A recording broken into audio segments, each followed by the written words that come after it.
बिस्मिल्लाहिर्रहमानिर्रहीम नहमदुहु व नुसल्ली व नुसल्लिमु अला रसूलिहिल करीम। तमाम देखने और सुनने वालों को अस्सलामु अलैकुम व रहमतुल्लाहि व बरकातुहू। अल्लाह पाक हुज़ूर सय्यद आलम रहमत आलम नूर मुजस्सम सल्लल्लाहु अलैहि वसल्लम की उम्मत की खैर फरमाए। कई दिनों से नहीं बल्कि कई महीनों से अब ईरान, अमेरिका, इसराइल का मसला चल रहा है। रात मैंने अर्ज़ किया था कि ट्रंप जितना बेतबारा शख्स कोई नहीं है और लग रहा है कि जंग शुरू करवाने लगा फिर दोबारा। आज मैं फिर दोबारा पढ़ रहा हूँ कि वो कहता है हमारा वफद कल इस्लामाबाद पहुँच जाएगा और रावलपिंडी इस्लामाबाद की सिक्योरिटी के लिए तमाम अड्डे, हॉस्टल, होटल, हर शय बंद कर दी गई। उससे लोगों को अंदाज़ा हो गया था इस ऐलान सुनने से पहले कि कुछ होने वाला है। तो मंगल को मुज़ाकरात, ट्रंप कह रहा है कि मंगल को मुज़ाकरात होंगे। अभी ईरान की तरफ से पता नहीं कोई कन्फर्मेशन आई है या नहीं आई है। हर शख्स जिसके जो थोड़ा बहुत भी दर्द दिल रखता है, अब वो चाहता है कि जंग से बचा जाए। और जितनी तबाही हो चुकी है भी बहुत ज़्यादा है। इंसानों का कत्लेआम जो है ये किसी सूरत भी जायज़ नहीं है। हाँ, कुफर इस्लाम की जंग हो और इस मुसलमान मुकाबले पे हों, लेकिन यहाँ तो जंग जो है वो आबनाए हुर्मज़, एटमी प्रोग्राम, और जो दिल करता कह देता है रात को ट्रंप कह देता है। और मैं देख रहा हूँ कुछ दिनों से, यानी ईसाइयों के पोप ने, जो सबसे बड़ा पोप है, उसने एक दफ़ा, दो दफ़ा, तीन दफ़ा, हत्ता कि ट्रंप उसको भी धमकियां देने पे आ गया कि तुम कौन होते हो, तुम अपना काम करो। उसने कहा जंग ना करो, जंगों से बच्चे, छोटे छोटे बच्चों का कत्लेआम कर रहे हो, इससे बाज आ जाओ, इससे इंसानियत का तो कोई भला नहीं होगा। और ट्रंप ने उसको भी आंखें दिखाई, दुनिया में मजाक बना ट्रंप का, लेकिन उसको मजाक से क्या, वो शर्म हया नाम की कोई चीज़ वहाँ नहीं है। एक ही बयान में एक लाइन कुछ और होती है, दूसरी लाइन कुछ और होती है, तीसरी कुछ और होती है। एक तरफ से वो मुज़ाकरात के लिए कह रहा मेरी टीम पहुँच जाएगी कल तक इस्लामाबाद, और दूसरी तरफ से धमकियों पे धमकियाँ भी दे रहा है, ऐसा सबक सिखाएंगे, ये कर देंगे, वो कर देंगे, उड़ा देंगे, तबाह कर देंगे।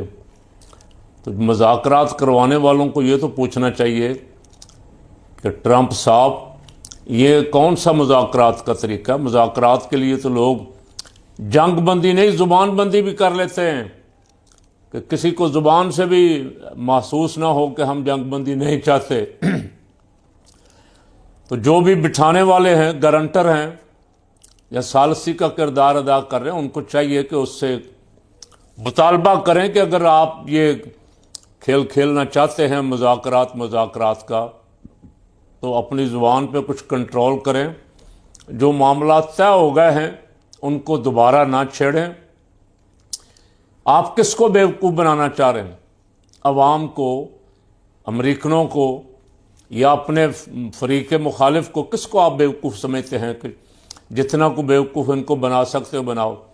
और ये ख़बरें और ज़्यादा तशवीशनाक हैं कि एक तरफ से मुज़ाकरात, दूसरी तरफ से वहाँ फ़ौजें इकट्ठी हो रही, वहाँ जहाज़ आ रहे हैं, वहाँ असला आ रहा है।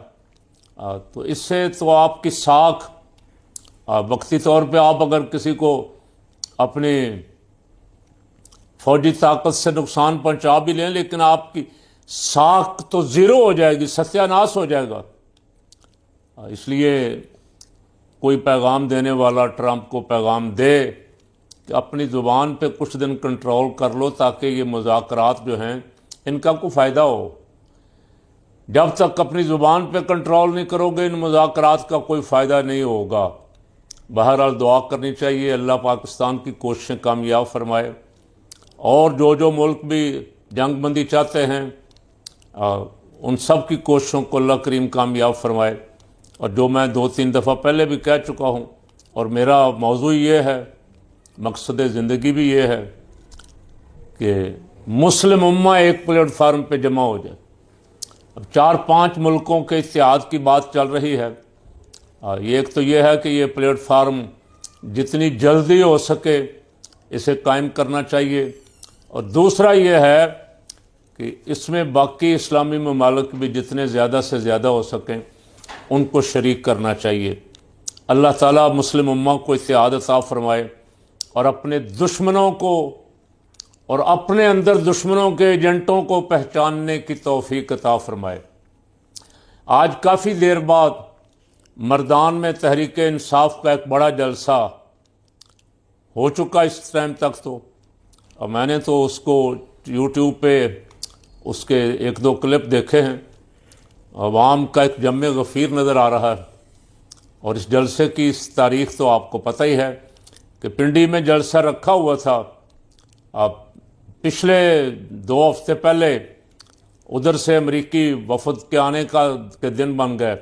हुकूमत ने खान साहब से रिक्वेस्ट की कि ये जलसा जो है ये ज़रा मुल्की मामलात, चूँकि बहुत सारे ममालिक के अफराद यहाँ वफूद आ रहे हैं, तो इसे थोड़ा सा आगे कर लें। तो खान साहब ने उस जलसे को मुलतवी किया और उनसे कहा कि आप मर्दान में जलसा करें या खैबर पख्तूनख्वा में किसी जगह जलसा करें।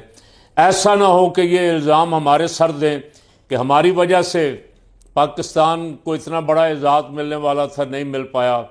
उसकी ज़िम्मेदार तहरीक इंसाफ है, जैसा कि यहाँ आदत है जो दिल किया काम उठा के उनके ऐसे जैसे बहुत सारे बेगुनाह बेचारे जेलों में डाले हुए हैं झूठे इल्ज़ामात और झूठे मुकदमात बना के।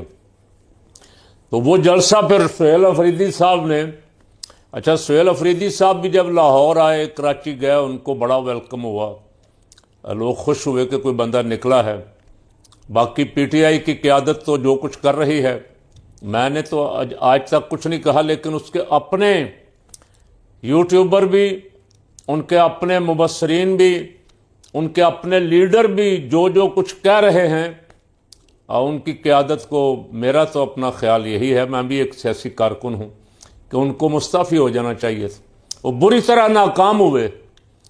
जिस पार्टी को अवाम की इतनी भारी अक्सरियत हासिल हो, 80% अवाम ने उसे वोट दिया हो, और जो सर्वे भी करवाएं मकबूलियत का ग्राफ उनका आसमानों पे है, 90% अवाम उनके साथ हैं, उसकी लीडरशिप कोई तहरीक ना बना सके, कोई दबाव ना डाल सके।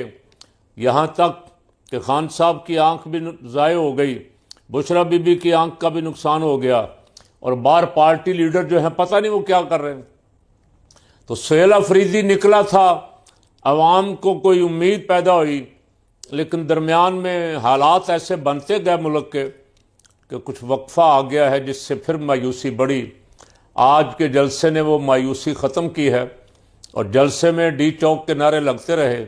अवाम चाहती है कि हम निकलें अपने लीडर के लिए, लेकिन उनकी लीडरशिप जो है उनको कोई ना कोई धोखा दे के या अपनी कमज़ोरियां छुपाने के लिए या बचने के लिए उनको मायूस करती है।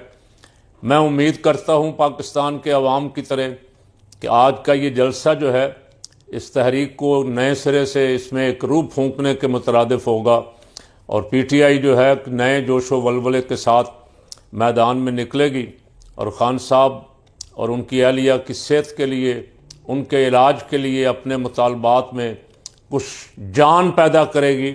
और जिस दिन आज के जोशो वलवले जैसे आज निकले मैदान के लिए, इसी तरह जोशो वलवले से निकलेंगे, तो इंशाअल्लाह अज़ीज़ वो काम जो बड़े मुश्किल नज़र आते हैं बहुत आसान हो जाएंगे।